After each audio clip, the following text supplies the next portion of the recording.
Tubahaye ikaze kandi turabasuhuje bakunze Imari Media. Uyu munsi tugiye kuganira ku kintu cyitwa agahinda.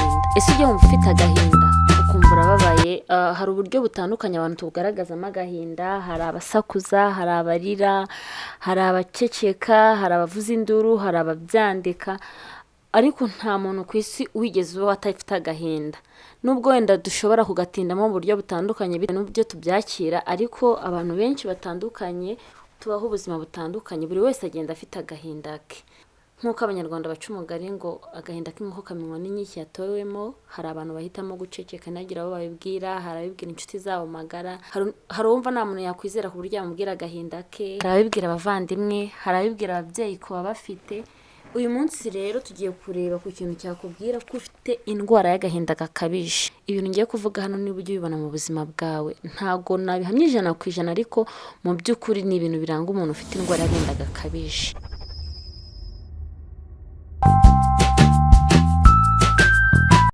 Kugira agahinda gakabije rero kugera ku rwego bishobora kwitwa indwara, abantu benshi ntibabyumva, ariko iyi ndwara ibaho. Umuntu akabana nayo igihe kirekire ndetse idashakiye umuti kuvamo ibindi bibazo. Reka rero turebere hamwe. Hano twagutegura ibintu bishobora kukwereka ko waba urwaye indwara y'agahinda gakabije. Iya mbere, ntutinye ikintu na kimwe, ahubwo uriyizera cyane. Gutinyuka ibintu biteye ubwoba cyane cyangwa bikojeje isoni, ku buryo ibintu byose uvuga ati nambaye ubusa se bangira gute, ngiye se nkatukuriya none se n'Imana. Gutukana se birakaze, ibyo se birakaze, ibyo se bitwaye iki? Nyine ku buryo wumva utitaye ku ngaruka ziri buve kuri icyo kintu zishobora kuza nyuma. Iki ni ikimenyetso cy'indwara y'agahinda gakabije cyangwa se depression. Kubera kubaho mu bwoba no mu gahinda karengeje ubushobozi bwa muntu, bituma umuntu ashakira ubuhungiro mu kumva ko icyo yakora cyose kidashobora kuba kibi cyangwa ngo kibe cyiza, cyangwa ngo kibe cyamubabaza kurusha ibyo yanyuzemo. Yumva yaranyuze mu bintu bihagije bibabaje, akumva nta kindi ategereje kubona gikomeye, akavuga ngo ibyo naciyemo nibyo byari bikomeye. Abantu bameze gutya kenshi ntashobora kwemera ko arwaye indwara y'agahinda gakabije, ahubwo iyo agize icyo ageraho kubera gutinyuka ibyo bintu byose, aba yibwira ko abikesha kwikomeza no gutsinda intege nke ze. Nyamara iki kiba ari ikimenyetso gikomeye cy'agahinda gakabije. Uyu ni wa muntu usanga wenda yubatse inzu bimugoye, yaragiye atwara n'amafaranga y'abandi, ariko kubera ko arwaye indwara y'agahinda gakabije akavuga ngo n'ubundi ni ibi nyine nari nkwiriye gukora, ni ukuntu ari kubigenza. Umuntu muzima agira ubwoba n'amakenga ku bikorwa runaka bagiye gukora bireba ubuzima bwe. Rero niba uzi ko mu buzima bwawe nta makenga ujya ugira, nta bwoba ujya ugira, ukumva wagendana nijoro nta muntu wagukoraho, ukavuga ati n'ubundi hari igihe nagiye njyenyine kandi ntacyo nabaye, umenye ko ufite indwara y'agahinda. Icya kabiri gishobora kukwereka ko umuntu afite indwara y'agahinda gakabije, ishobora no gutuma hazamo ibindi bintu, ni ukunywa inzoga. Indwara y'agahinda gakabije ishobora gutuma niba wanywaga inzoga runaka uzikuba nka 2 cyangwa 3 cyangwa izindi inshuro nyinshi, kugira ngo wibagirwe ubuzima bwawe busanzwe, ubeho nyine nk'undi muntu. Ugasanga ni umuntu wari usanze atanywa inzoga, agatangira kuzinywa, akazinywa hubihubi, akazinywa cyane akaba umusinzi. Ubu buryo bwo kunywa inzoga nyinshi buri mu bukunze gukoreshwa cyane cyane n'abantu bugarijwe n'ibibazo, kugira ngo yiyibagize nyine. Ariko ikibabaje muri byose ni uko nyuma yo kuba ufite ibibazo usanganywe, uba ugiye no kongeramo ikindi cyo kuba imbata y'inzoga. Ugasanga ugiye kuba ikibazo muri sosiyete, wasinda ukarwana, ukinyarira, ugasa nabi. Nabyo bitwara igihe kuzivaho no gusubira ku bundi buzima busanzwe, kuko uragenda nabwo ube chronique. Kunywa inzoga cyane rero nabyo biri mu kimenyetso abahanga bavuga ko kigaragaza indwara y'agahinda gakabije. Ikindi cya gatatu ni uguhinduka imbata y'imibonano mpuzabitsina. Hari n'abarwaye indwara y'agahinda gakabije agasigara ikintu kimushimisha cyonyine ari ugukora imibonano mpuzabitsina n'umuntu uwo ari we wese adakunze, bahuye bwa mbere, just kugira ngo yiyibagize. Ibi bituma bimbata yabyo, kuko igihe cyose yumva yigunze ashaka guhunga agahinda, agatekereza kubihungira muri ibyo, akajya gusambana, akagura indaya. Rero nubona umuntu nawe yabaswe n'ubusambanyi cyane, ukabona nyine akunda ubusambanyi cyane cyane, nicyo kintu cyonyine atekereza. Iyo atari mu kazi aba ari gusambana, iyo atari mu kazi aba ari gusambana. Nayo iyi ni indwara y'agahinda gakabije iba yabimuteye. mushishoze. Ikindi cya kane ni amakimbirane yoroheje ashobora kubyara urugomo rukabije. Ari igihe umuntu aganira n'undi wenda utuburage dusanzwe ati reba ukuntu usa, cyangwa se wenda umuntu akaba yaza akakumenaho amazi ukabigira intambara cyane ku rwego ushaka no kurwana. Kimwe mu bimenyetso rero by'indwara y'agahinda gakabije ni uko umuntu aba yumva nta kintu na kimwe yitayeho kandi akumva ntashaka umuntu umukinisha cyangwa umucokoza na gato. Ntaba kandi yitaye ku kintu na kimwe uburakari bwe bushobora gukurura, bityo iyo havutse amakimbirane yoroheje ashobora guhita arwana cyane, akaba yanakwica umuntu mu buryo butunguranye kuko umujinya we ntuba uri ku rugero nk'urw'abandi. Ahorana umujinya uri hejuru cyane kubera ko agahinda karamusagutse. Aha ni hahandi usanga umuntu ashobora kuba atwaye imodoka yifitiye ibibazo, yahura n'umunyamaguru w'indangare kubera ubwo burwayi bwo kutihangana no kumva yagize ibintu intambara, ntatekereze kuvuza amahoni cyangwa gukoresha ubundi buryo bwo kugira ngo atagonga umuntu, bityo agahita amugongera ahubwo ikintu kikuba cyari cyamutese kitagera amaso. Bishobora kwitwa ubugome, ariko iyi ni indwara y'agahinda gakabije itera ibi bibazo. Ikindi cya gatandatu, nta marangamutima ugira. Indwara y'agahinda gakabije itera umuntu umubabaro mwinshi cyane ku buryo bigera ubwo umutima uhinduka nk'ibuye, ugasanga nta kintu kikubabaza ku buryo umuntu avuga ati si wowe wangira iki koko, ni iki ntabonye, just tell me, ni iki kintu wumva mu buzima ntabonye wankora kikambabaza. Ugasanga umuntu ntajya yishima kabone n'ubwo ikintu gishimishije cyamumara umubabaro kimubaho, ariko ugasanga ntabwo kimushimisha icyo kintu, cyangwa ntababare kabone n'ubwo ikintu kibabaje cyane cyaba kimubayeho. Ugasanga ni wa muntu upfusha umuntu w'inshuti ye yakundaga, ariko kubera ko yagize abantu benshi yabuze, yapfushije abantu benshi agera habihaga avuga ngo urupfu gupfa byishe ndi. Ugasanga aba adatinya urupfu, ntababaye. Rero abantu nk'aba kenshi abantu babafata nk'abantu badakabya, bakomeye, batagira amarangamutima, b'intwari, bihagararaho. Ariko iyo bimeze bitya bishobora kuba ingaruka z'uko umuntu yagize igikomere gikomeye cyamuteye agahinda gakabije, bikamuviramo kutongera kugira amarangamutima na rimwe. Mushishoze umenye ngo inshuti yanjye ko tuyikorera birthday ntirire igavuga ati muzi guta umwanya, nyamara wenda ari ikintu gishimisha. Vraiment nta muntu udakunda kuba abantu bamushagaye, bamureba, bumva ari we kamara. Rero nubona umuntu yitwara muri ubu buryo ndi kuvuga, ashobora kuba arwaye indwara y'agahinda.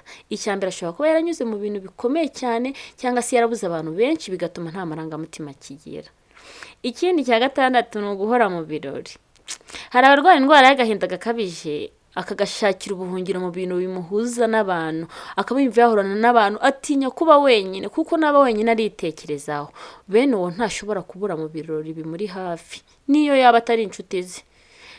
Noneho inshuti ze ziba zizi ko niyo wamusaba kumara icyumweru mu birori akora uko ashoboye akaboneka, niyo yagenda akarara agata n'akazi, inshuti ze ziba zimaze uwo muntu. Iki nacyo gishobora kuba ikimenyetso cy'indwara y'agahinda gakabije, aho umuntu adashaka kwitekerezaho ahubwo akifuza gukora uko ashoboye, agahora afite ibindi bintu bimurangaje, cyane cyane ibirori. Ikindi, ntushobora kuguma hamwe mu buryo bw'ibitekerezo. Nta muntu bitari byabaho kuba uri nko ku kazi cyangwa ku ishuri cyangwa mu rusengero ugashiduka wataye intekerezo, uri gutekereza utundi tuntu, ariko hari aho bigera bikarengera. Ibi ariko hari aho bigera bikarengera bigakabya, ugasanga uri gutekereza kenshi ku bintu bidafite aho bihuriye n'ibyo uri gukora, bigatuma nta n'umusaruro ugaragara mu kazi. Rero niba umara igihe kinini mu kazi, tuvuge wenda mu masaha 24 niyo mu masaha 20, ubwonko bwawe buba butari ku kintu uri gukora, utangire utekereze nimba udashobora kuba urwaye indwara y'agahinda. Iki gishobora kuba ikimenyetso cy'uko waba urwaye indwara y'agahinda gakabije yivanze mu buzima bwawe bwa buri munsi. Utekereze neza. Ikindi, ntushimira abantu, ugaragara nk'utanyurwa. Kuba umuntu yagukorera ikintu ukeneye akagufasha mu bihe bikomeye cyangwa akakuba hafi mu bundi buryo, ariko wowe ukabona umeze nk'aho ibyo bintu ntacyo bikubwiye, ese wumva ibintu biri normale? Ibi nabyo ni kimwe mu bimenyetso byerekana ko ushobora kuba urwaye indwara y'agahinda gakabije. Agahinda karagenda kakuzura muri wowe ku buryo kaguhumanya amaso, ntubashe no kubona ineza y'abandi bantu ku buzima bwawe. Umuntu yakugirira neza ntubibone, kubera ko nyine umutima wawe wabaye akahebwe. Ibi bishobora gutuma n'inshuti zigucikaho kubera gutekereza ko udakunda abantu, nyamara kugenda kwazo nabyo byongera uburwayi. Ariko abantu benshi ntibabasha kureba inshuti zabo ngo nibura babe bamenya ko zishobora kuba zirwaye indwara y'agahinda gakabije. Iyi ndwara ishobora kuba yanagira ingaruka ku mibanire yabo n'inshuti zabo. Rero mushishoze. Icyacyenda ukoresha imbaraga cyane kurusha ubwenge. Indwara y'agahinda gakabije ishobora kugabanya uburyo umuntu akoreshamo ubwenge bwe, ahubwo ugasanga mu kazi kawe ukora vuba vuba kandi utaguma hamwe, ariko wareba ibyo wagezeho ugasanga ntabyo, kubera ko mu mutwe hawe harangiritse, ntabwo ufite capacité intellectuelle ihagije, huzuyemo agahinda, wumva nta kintu kigushishikaye, kuko ubwonko buba butari kuguma hamwe ngo utekereze neza ku cyo ugiye gukora. Rero umusaruro uba mukeya. Banza urebe neza, ese ko umuntu aza mu kazi buri munsi agakoresha imbaraga zihagije, kuki umusaruro utagaragara? Ashobora kuba arwaye indwara y'agahinda gakabije. Icya 10 ni uguseka cyangwa kurira mu gihe utabishaka cyangwa igihe bitari ngombwa. Hari igihe ushobora kubona umuntu aturitse agaseka kari muri kuvuga ibintu bibabaje, cyangwa ugasanga umuntu ari kurira nta kintu abaye. Indwara y'agahinda gakabije ishobora gutuma ikintu kibabaje mu buryo bworoheje kikubabaza cyane, bikomeye ku buryo bikubabaza bikakubuza amahoro, cyangwa se ikintu kibabaje cyane ahubwo kigushimisha. Ikintu kibabaje bikomeye cyane cyaza ntubone imbaraga zo kurira, cyangwa rimwe na rimwe ukumva ntunabyitayeho. Ubwo bwoko bwa depression bwitwa alexithymia. Aha twafata urugero rw'umuntu warwaye iyi ndwara ya depression watanze ubuhamya kuri dusabane.wordpress.com, aho twakuye ino nkuru, aho yavuze ngo igihe yajyanaga abana kureba filime yarijijwe no kubona idubu ibura nyina, ariko igihe umukunzi we yamuhaye impapuro zo gusaba ko batandukana za gatanya, yarasetse cyane, yumva nta kintu bimubwiye, ahita azijugunya mu myanda. Ubundi se wari uzi ko depression ari indwara? Ujya utekereza ko agahinda gakabije ari indwara? Professor Sezibera Vincent yigeze kubwira igihe.com ko umuntu ufite agahinda gakabije arangwa no guhora avuga ko kubaho ntacyo bimaze, birutwa no gupfa.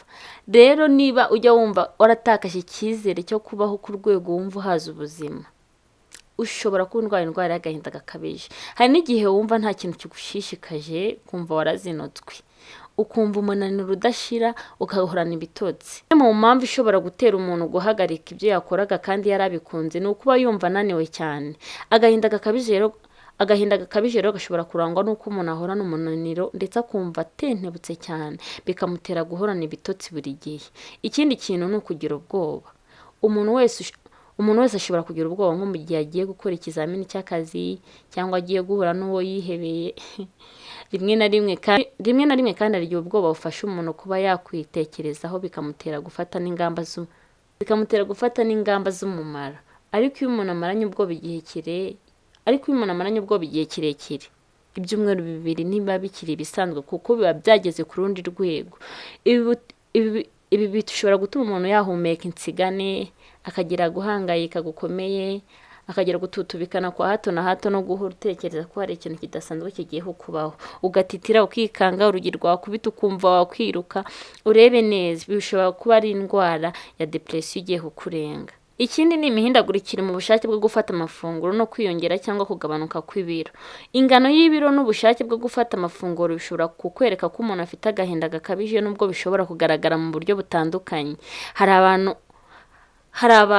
abantu ubushake bwo kurya bwiyongera cyane, bityo ibiro byabo bikaba byinshi, mu gihe hari abazumva gufata amafunguro ntacyo bikibamariye, ariko nabyo bikaba bituma batakaza ibiro. Rero hari abantu barwara indwara y'agahinda gakabije, akumva arashaka kurya gusa akirira, akavuga ati n'ubundi nta myaka ijana, reka nirire amafaranga yanjye yose nyamare, akarya cyane. Rero ibingibi nabyo bishobora kuba kimwe mu biranga indwara y'agahinda gakabije.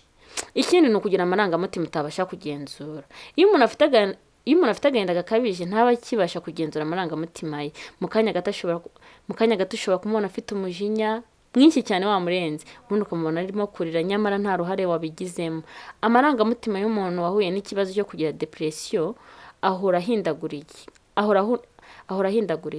Uko umubonye mu minota mike yishize, siko uza kumubona mu masaha ari imbere. Hari n'igihe mushobora guhura ababaye yenda gupfa ukabona yababaye ukibaza ikintu yabaye, noneho mu gihe uri guteganya kumuganiriza ugahita ubona ari guseka ukivuga ati se niwe twari turi kumwe.